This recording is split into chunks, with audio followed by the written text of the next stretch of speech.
The important thing is to decide what do I believe, right? And how do I have a fulfilling life based on that, right? And so, like, let's take alcoholism for an example. Okay, all three of us claim to be alcoholics, right? Proven. But right Yes. here's why. Okay, we took a substance and way overindulged in it to the point where our lives collapsed. Right now, I come to a point in my life where I have to ask the question, why do I believe I'm an alcoholic? Right, and I say this all the time when I share. I, I say I'm an alcoholic because then I use and I drink when I have every reason not to. And once I start, I can't stop. Now, I take the experimentation of my life of trying over and over and over again to control the substance, whether it was alcohol or drugs or sex or money, anything created an obsession in me, right?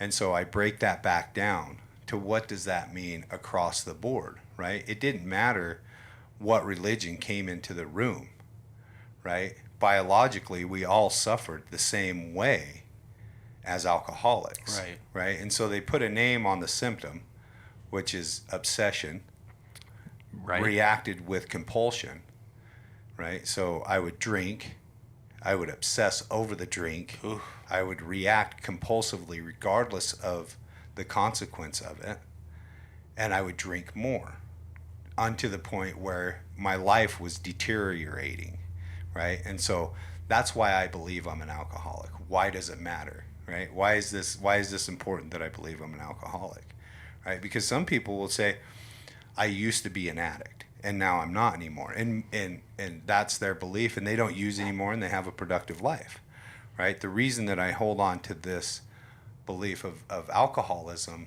within my biological makeup is because I don't think that it ever goes away, because the people that I've watched over and over and over again, regardless of what religion or what God they had, biologically, the people that claimed to be alcoholics at one time stayed sober for a while, went back out, were reconsumed in the compulsion to use and drink. Right. Over and over and over again, right? So we can take this one thing, and I think it's important to try to dissect your beliefs one at a time, because there's so many, right?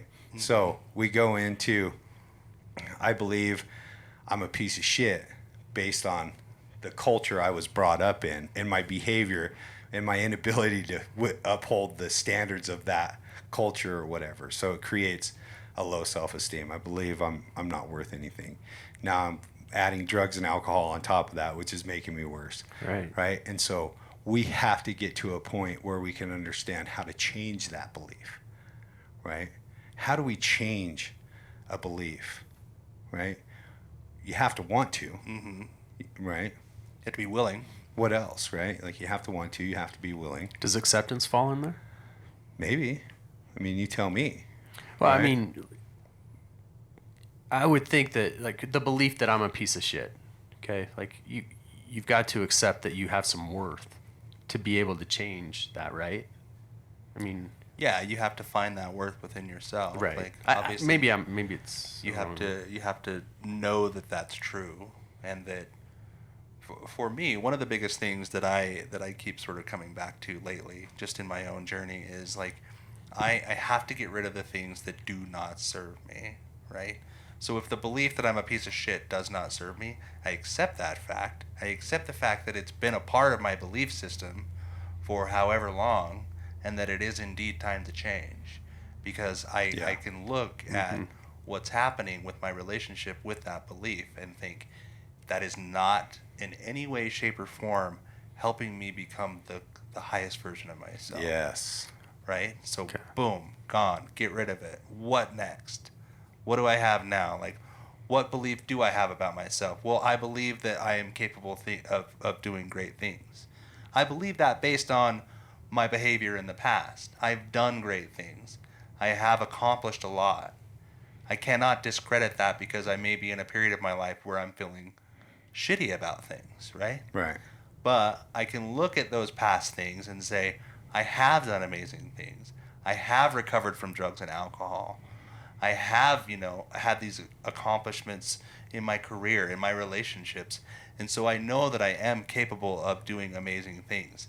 That is a belief that will serve me moving forward. Mm-hmm. So that is a belief I am now going to replace the belief that I'm a piece of shit with.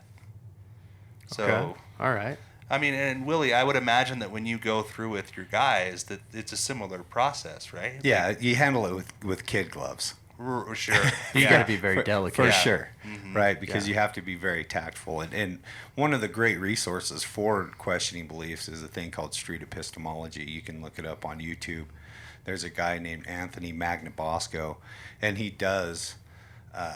He will have a conversation with anybody about any belief, anything that you believe, and it's just a series of questions and comparisons and things like that that will get hopefully you thinking about the way you believe and whether it's valid or unnecessary or things like that. 'Cause I think it's really important because there's so many harmful beliefs in our society, right? Mm-hmm. Self-hatred is a huge, it just manifests itself in such a physically negative way, this self-hatred, right? Oh, yeah. Because either we hide ourselves from the world, which now the world is deprived of our light. It's deprived of our gift of whatever that is, our art, our song, our communication, our love, right? We protect ourselves from that because we have this negative self-worth going on, right? And then there's these negative group type beliefs that are harmful to everyone across the board. Correct. Right? So you can take a really good person and put them in a group of negativity, and this is shown in situations that are heavy, right? Like a really great person that wants to do a good thing and has a belief and ends up doing really harmful shit inside that group, right? Because of the group's belief systems. And so you have to we really have to handle it with kid gloves, but it's worth talking about and it's worth getting it out there to say, what do you believe? And let's question why you believe that, where it came from, and if you're willing to still hang on to that, if it makes sense, because one of the things that I heard a long time ago is it's fine to believe something, but does believing it make it true? Right? Right. I believed I was Yes. worthless for a long time because of my behavior. That did not make it true. Right. Mm-hmm. Right? It was not true that I didn't have value. I believed I didn't. That is not true. Right? Right. I believed that I wouldn't be able to maintain a physical regiment the way that I am now. That was not true. Having your own business? Come on, Willie. That negativity is not true, right? Like having extra money. You can't have extra money, Willie. You don't get no extra money. You're supposed to be broke all the time. That was not true. All the negative things that I thought about myself were not true, but I believed them based on my behavior that came out of a culture that I didn't ask for. Right. Yeah. And I would say, like, more to your point, like, based on a culture that you didn't ask for, we can replace that statement with based on beliefs that I had previously that I picked up from God knows where. Right.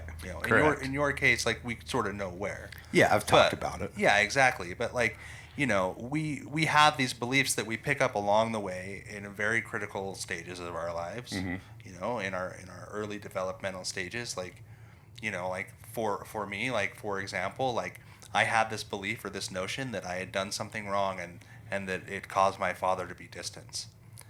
It wasn't Right. at all true. Not at all true. Like the truth was that my dad was in an unhappy marriage and that he was probably depressed a lot of times. You know what I mean? Right. Right. But it wasn't right. my fault, but like I had this belief like growing up, and so it caused me to interact in the world with people with that sort of in the back of my mind. I've done something wrong. I've done something wrong. I've done something wrong.